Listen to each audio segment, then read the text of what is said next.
Christie that is asking for a comment on an 80% reduction of neonicotinoid pesticides by 2017.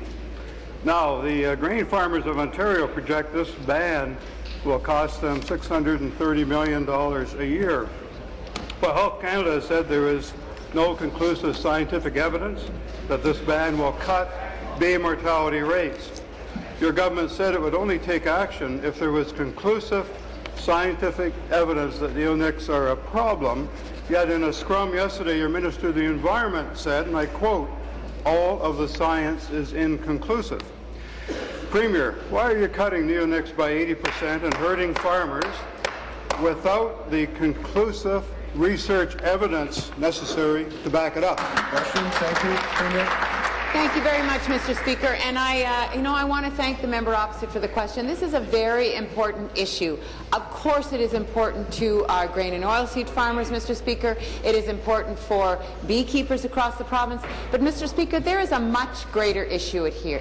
There is a much greater issue at stake here, Mr. Speaker, and that is the health of pollinators across the province and, quite frankly, across the country, and the ability for us to have a healthy ecosystem. And so, Mr. Speaker, what I said, beginning when I was Minister of Agriculture and Food, and what I continue to say is that we need to make sure that we take the competing interests, because there are competing interests, and we act in the context of the greatest interest, which is that we have a healthy ecosystem and that we preserve that ecosystem for our children and our grandchildren, Mr. Speaker. Thank you. Supplementary. Well, we do both agree there is an issue with bee health and mortality in Ontario.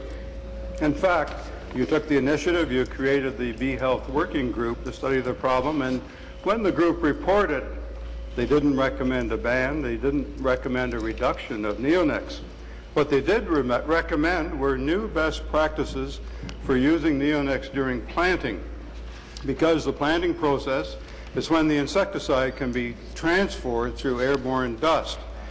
Those recommendations were acted on during planting last spring, for example, the use of dust-reducing lubricant. And as a result, we are told bee deaths were cut by 70%. Premier, farmers are doing their part to cut bee mortality.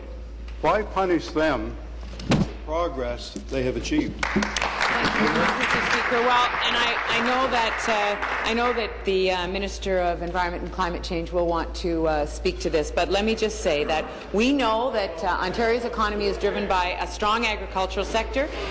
The sector relies on pollinators to be productive, Mr. Speaker, and so we have worked with the Bee Working Group, Order, Mr. Speaker. please. The reality is that best practices do point to a reduction in the use of neonicotinoids, Mr. Speaker, and that is what we're doing. What we're saying is that we have set an aspirational target to reduce the use of neonicotinoid-treated corn and soybean seed by 80% by 2017. So we are not proposing a ban, Mr. Speaker. We are proposing a reduction. We are proposing a different way of using this pesticide. So we are working very hard to achieve an overwinter honeybee mortality rate of 15% by 2020. That is our target, Mr. Speaker. Final supplementary.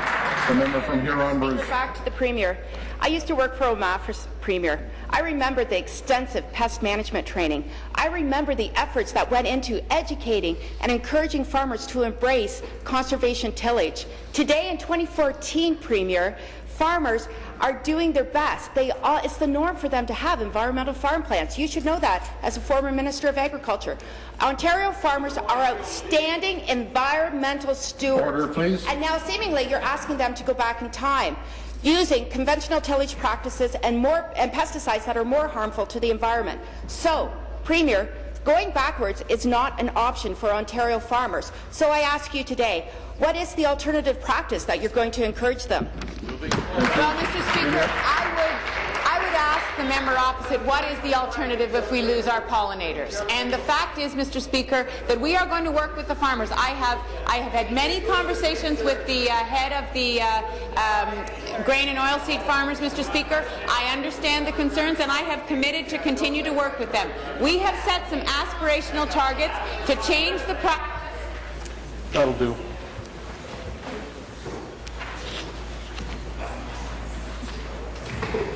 Don't worry, I'll get down to the individual. Finish, please.